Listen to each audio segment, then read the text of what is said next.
Hello everyone, how are you all. Vaidik Shiksha के आज के सेगमेंट में आपके साथ हूं मैं, आपका मित्र मनमोहन जोशी। तबीयत थोड़ी नासाज है तो नाक बंद है और आवाज़ में थोड़ा सा वेरिएशन आपको मालूम पड़ेगा, फिर भी आपके लिए लेक्चर में रिकॉर्ड कर रहा हूं। और आज हम बात करेंगे इंडियन एविडेंस एक्ट के इंपॉर्टेंट सेक्शंस के बारे में। जैसा कि आपको पता है, Indian evidence act total 11 chapters और 160 सेक्शंस में बटा हुआ है। कुल 3 पार्ट इसमें हैं जिनमें हम पूरे एविडेंस एक्ट को समझते हैं। Law of evidence lex fori law कहा जाता है, जैसा कि आपको मैंने पिछले किसी लेक्चर में बताया होगा, जिसका मतलब होता है लॉ ऑफ द फोरम, मतलब ऐसा कानून जो फोरम को, मंच को, कोर्ट को शासित करता है। Law which governs the court is known as law of evidence. Law of evidence procedural law का एक पार्ट है, प्रक्रिया विधि का एक भाग है और अपने आप में बहुत महत्वपूर्ण है, क्योंकि सिविल हो या क्रिमिनल किसी भी प्रोसीजरल में आप जाएं तो एविडेंस का अपना एक रोल है। कोर्ट में जो लॉ ऑफ एविडेंस को जानता है वही लीड करता है, ऐसा कहा जाता है।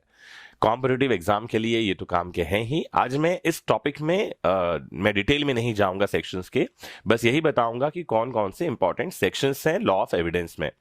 तो सबसे पहला चैप्टर है प्रिलिमिनरी या प्रारंभिक, जिसमें 1 से लेकर 4 तक के सेक्शन हैं। सेक्शन 3 में इंटरप्रिटेशन क्लॉज है, जिसमें कि निर्वचन खंड जिसे हम कहते हैं, और इसमें परिभाषाएं दी गई हैं। सेक्शन 4 में उपधारणाओं के बारे में बात है। 3 तरह की उपधारणाएं हैं, जिसमें एक है मे प्रिज्यूम, उपधारणा कर सकेगा, दूसरा है शैल प्रिज्यूम, उपधारणा करेगा, और तीसरा कंक्लूसिव प्रूफ है, जिसे हम निश्चायक सबूत कहते हैं। चैप्टर 2 में जब हम जाते हैं तो सेक्शन 5 से लेकर 16 तक के सेक्शंस हैं, और एक एक सेक्शन इंपॉर्टेंट है क्योंकि ये रिलेवेंसी के बारे में बात करते हैं। इसे हम जनरल रिलेवेंसी या साधारण सुसंगति के नाम से जानते हैं। सेक्शन 5 में एविडेंस में be given of facts in issue and relevant facts कहा गया है कि विवाद्यक तथ्यों और सुसंगत तथ्यों का ही साक्ष्य दिया जा सकेगा। Section 6 relevancy of facts forming part of same transaction, एक ही समव्यवहार के भाग होने वाले तथ्यों की सुसंगति के बारे में बात करता है। यहां आता है डॉक्ट्रिन ऑफ रेस जेस्टे, अर्थात तथ्य जो एक ही समव्यवहार के भाग हैं। फिर सेक्शन 7 इंपॉर्टेंट है, जिसमें 3 तरह की चीजें रिलेवेंट बताई गई हैं। एक है ओकेजन, एक है कॉज और एक है इफेक्ट, तथ्य के प्रसंग, हेतु या परिणाम। सेक्शन 8 में हम जाएंगे तो सेक्शन 8 में 4 तरह की बातें रिलेवेंट हैं। इसमें है motive, preparation, previous conduct and subsequent conduct, हेतु, तैयारी, पूर्व का आचरण या पश्चात का आचरण। फिर आता है सेक्शन 9, जहां रिलेवेंसी होती है फैक्ट्स नेसेसरी टू एक्सप्लेन और इंट्रोड्यूस रिलेवेंट फैक्ट्स, सुसंगत तथ्यों के स्पष्टीकरण करने वाले या पुनः स्थापन करने वाले तथ्य यहां सुसंगत हो जाते हैं। आपको याद रखना चाहिए कि टीआई परेड, जिसे हम टेस्ट आइडेंटिफिकेशन परेड कहते हैं, शिनाख्त की कार्यवाही से कही जाती है, यह सेक्शन 9 में रिलेवेंट होता है।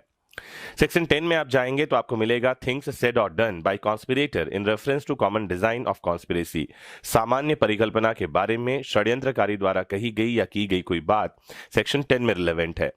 सेक्शन 11 में हम जाएंगे तो इसमें कहा गया है when facts not otherwise relevant become relevant, वे तथ्य जो अन्यथा सुसंगत नहीं है कब सुसंगत हो जाते हैं, ये सेक्शन 11 में बताया गया है। इन्हें हम कहते हैं असंगत तथ्य।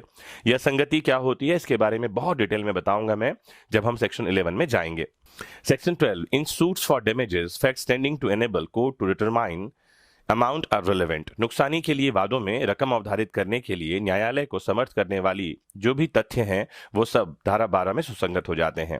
धारा 13 अधिकार या रूढ़ी को सुसंगत बताती है, कस्टम एंड राइट। धारा 14 में शरीर की दशा या शारीरिक संवेदना का अस्तित्व दर्शित करने वाले तथ्य सुसंगत हैं, facts showing existence of state of mind और बॉडी और बॉडीली फीलिंग। सेक्शन 15 में जब हम जाएंगे तो यहां पता चलेगा कि वे तथ्य यहां सुसंगत हो जाते हैं जो किसी कार्य को आकस्मिक या शाशय बताते हैं, facts bearing on question whether act was accidental और इंटेंशनल।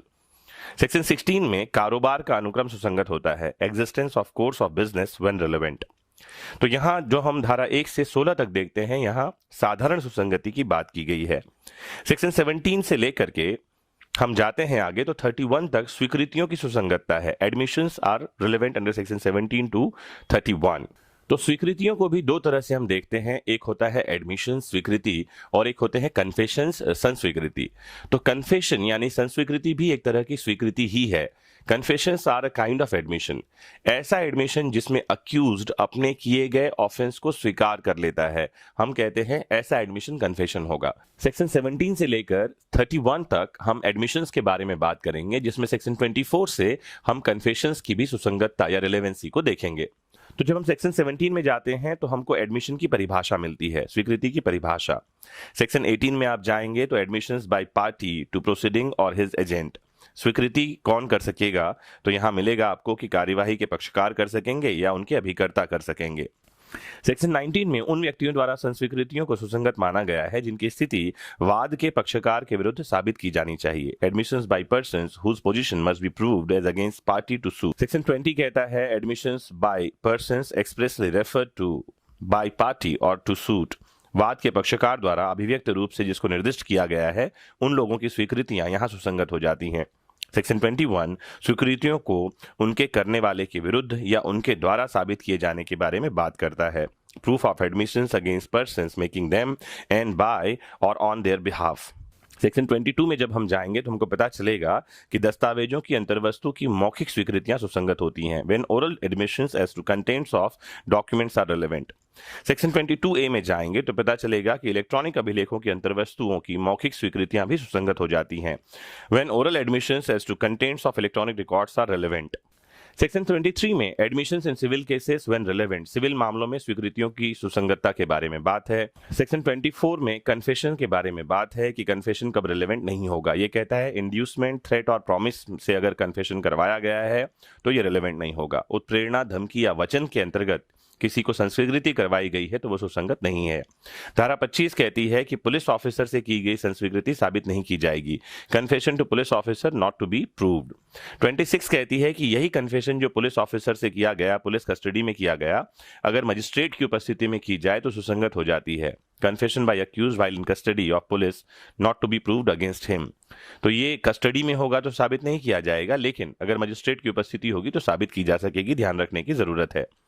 27 में जाएंगे तो अभियुक्त से प्राप्त जानकारी साबित की जा सकती है। How much of information received from accused may be proved. 28 में जाएंगे तो confession made after removal of impression caused by inducement, threat और प्रॉमिस, सो प्रेरणा, धमकी या वचन से पैदा हुए मन पर प्रभाव के दूर हो जाने पर संस्वीकृति सुसंगत हो जाती है। 29 में जाएंगे तो confession otherwise relevant not to become irrelevant because of promise of secrecy, अन्यथा सुसंगत संस्वीकृति का गुप्त रखने के वचन के कारण विसंगत न हो जाना प्रावधानित है। सेक्शन 30 में साबित संस्वीकृति को जो उसे करने वाले व्यक्ति तथा एक ही अपराध के लिए संयुक्त रूप से विचारित अन्य को प्रभावित करती है, विचार में लिया जा सकता है। Consideration of proved confession affecting persons making it and other jointly under trial for same offense। आखिरी धारा है इसकी section 31, admissions not conclusive proof but may stop, स्वीकृतियां निश्चायक सबूत नहीं होती हैं किंतु विबंध कर सकती हैं। तो फ्रेंड्स, अभी आपने इंडियन एविडेंस एक्ट के 31 सेक्शंस के बारे में जानकारी ली, जो कि बहुत ही इंपॉर्टेंट है। मैंने बताया आपको रिलेवेंसी वाले सारे ही सेक्शन इंपॉर्टेंट हैं अप टू सेक्शन 55। आज हमने एविडेंस एक्ट के पार्ट 1 के कुछ इंपॉर्टेंट सेक्शंस के बारे में सुना, जिसको मैंने बहुत शॉर्ट में आपको बताया। अगर आप इनमें से किसी एक टॉपिक के बारे में बहुत डिटेल में जानना चाहते हैं तो मुझे जरूर कमेंट बॉक्स में बताइए, मैं उससे एलॉबरेट करूंगा इलस्ट्रेशंस, एग्जांपल्स और केस लॉस के साथ में। पार्ट 2 और पार्ट 3 भी हम इसका लेकर आएंगे, जहां हम और सेक्शंस के बारे में समझेंगे कि इनमें से कौन से सेक्शंस आपके लिए इंपॉर्टेंट हैं। तो रिलेवेंसी वाला तो पूरा चैप्टर इंपॉर्टेंट है, जैसे मैंने आपको बताया। इसमें से भी क्या खास बातें हैं, तो पहला तो सेक्शन 6 जो है रेस जेस्टे बहुत इंपॉर्टेंट है, एग्जाम में पूछा ही जाता है। और फिर एडमिशन और कन्फेशन बहुत ज्यादा इंपॉर्टेंट है, जो पूछे जाते हैं आपके एग्जाम में। तो आज के लिए इतना ही, यहीं रुकते हैं आज, और एविडेंस एक्ट के बारे में और भी जानकारी हम लेते रहेंगे। जुड़े रहिएगा अपने फेवरेट चैनल वैदिक शिक्षा से। Bye bye, take care, have a nice time.